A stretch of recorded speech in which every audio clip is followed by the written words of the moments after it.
इस दुनिया में कोई गरीब नहीं। एक समय की बात है, भगवान गौतम बुद्ध एक गांव में धर्म सभा को संबोधित कर रहे थे। लोग अपनी विभिन्न परेशानियों को लेकर उनके पास जाते और उसका हल लेकर खुशी खुशी वहां से लौटते।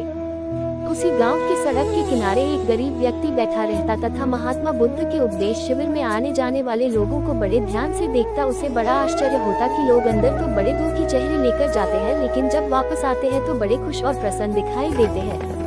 उस गरीब को लगा कि क्यों न वो भी अपनी समस्या को भगवान के समक्ष रखे। मन में यह विचार लिए वह भी महात्मा बुद्ध के पास पहुंचा। लोग पंक्तिबद्ध खड़े होकर अपनी समस्या को बता रहे थे। जब उसकी बारी आई तो उसने सबसे पहले महात्मा बुद्ध को प्रणाम किया और फिर कहा, भगवान, इस गांव में लगभग सभी लोग खुश और समृद्ध हैं, फिर मैं ही क्यों गरीब हूँ। इस पर उन्होंने मुस्कुराते हुए कहा, तुम गरीब और निर्धन इसलिए हो क्योंकि तुमने आज तक किसी को कुछ दिया ही नहीं। इस पर वह गरीब व्यक्ति बड़ा आश्चर्यचकित हुआ और बोला, भगवान, मेरे पास भला दूसरों को देने के लिए क्या होगा। मेरा तो स्वयं का गुजारा बहुत मुश्किल से हो पाता है। लोगों से भीख मांगकर अपना पेट भरता हूँ। भगवान बुद्ध कुछ देर शांत रहे, फिर बोले, तुम बड़े अज्ञानी हो। औरों के साथ बांटने के लिए ईश्वर ने तुम्हें बहुत कुछ दिया है। मुस्कुराहट दी है जिससे तुम लोगों में आशा का संचार कर सकते हो। मुख दिया है ताकि लोगों से दो मीठे शब्द बोल सकते हैं, उनकी प्रशंसा कर सकते हो। दो हाथ दिए हैं, लोगों की मदद कर सकते हो। ईश्वर ने जिसको ये तीन चीजें दी है वह कभी गरीब और निर्धन हो ही नहीं सकता। निर्धनता का विचार आदमी के मन में होता है, यह तो एक भ्रम है, इसे निकाल दो। कभी भी मन में निर्धनता का भाव उत्पन्न होने तो गरीबी अपने आप दूर हो जाएगी। भगवान बुद्ध का संदेश सुनकर उस आदमी का चेहरा